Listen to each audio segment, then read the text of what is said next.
In this English lesson, I wanted to help you learn the English phrase, no pun intended. Now, first I should explain what a pun is. A pun is when you say something and it's funny because maybe one of the words has two meanings. So sometimes you say something and you realize after you say it that it's funny.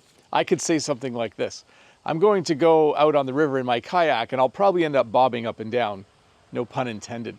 Because my name is Bob and we have a verb to bob, after I said it, I might realize that it's funny. If I'm going to go in my kayak, it's likely that I'm going to bob up and down.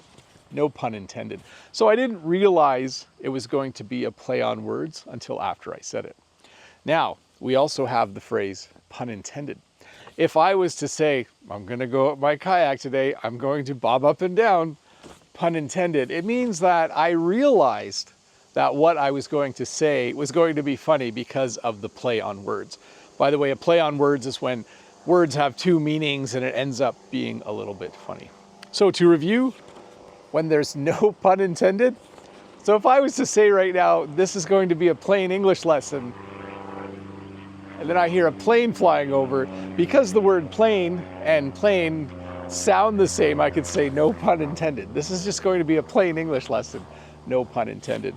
And then if I knew that the words were funny before I said it, I would say pun intended. Hopefully that made some sense. I do highly recommend you look up the meaning of both those phrases on the internet so that you're 100% sure. But hey, let's look at a comment from a previous video. This is from, I'm just going to say Ngivotan. I don't have a lot of time. Your shorts are so helpful. Thank you, Bob. My response, I'm glad you're enjoying them. They are meant to be a bite-sized lesson that is easy to watch and rewatch. Have a great day. So yeah, I don't often talk about why I do these lessons, but they started a long time ago because I was waiting for my kids to get in the van before school. So I would get up, I would have breakfast, I would get ready to go to work. And then because I drive my kids to school, I would wait. And I thought, hey, I have a phone and I have a few extra minutes here. Why don't I just teach a quick little English phrase? And then they progressed from there to be about 4 minutes long, usually give or take a few seconds. And so the point of this was twofold eventually.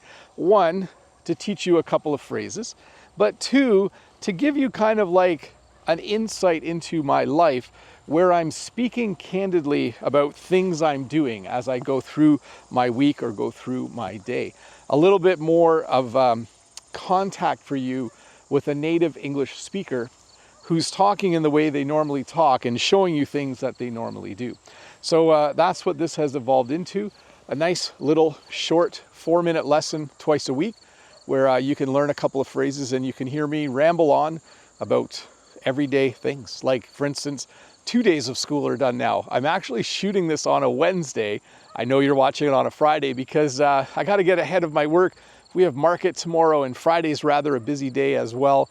Yeah, I'm shooting this a bit early. I lost my train of thought there. Anyways, I hope you enjoyed this little lesson where there were a few puns about me bobbing in the river. I hope that made some sense. What was the second part? Oh, the one about the plane. Yeah, there was a plane in the air. So I don't know. I don't know if I'm making sense, but thank you for watching these short lessons. Thank you for leaving comments, and I hope you're having a good day. I'll see you next week with another short English lesson. Bye.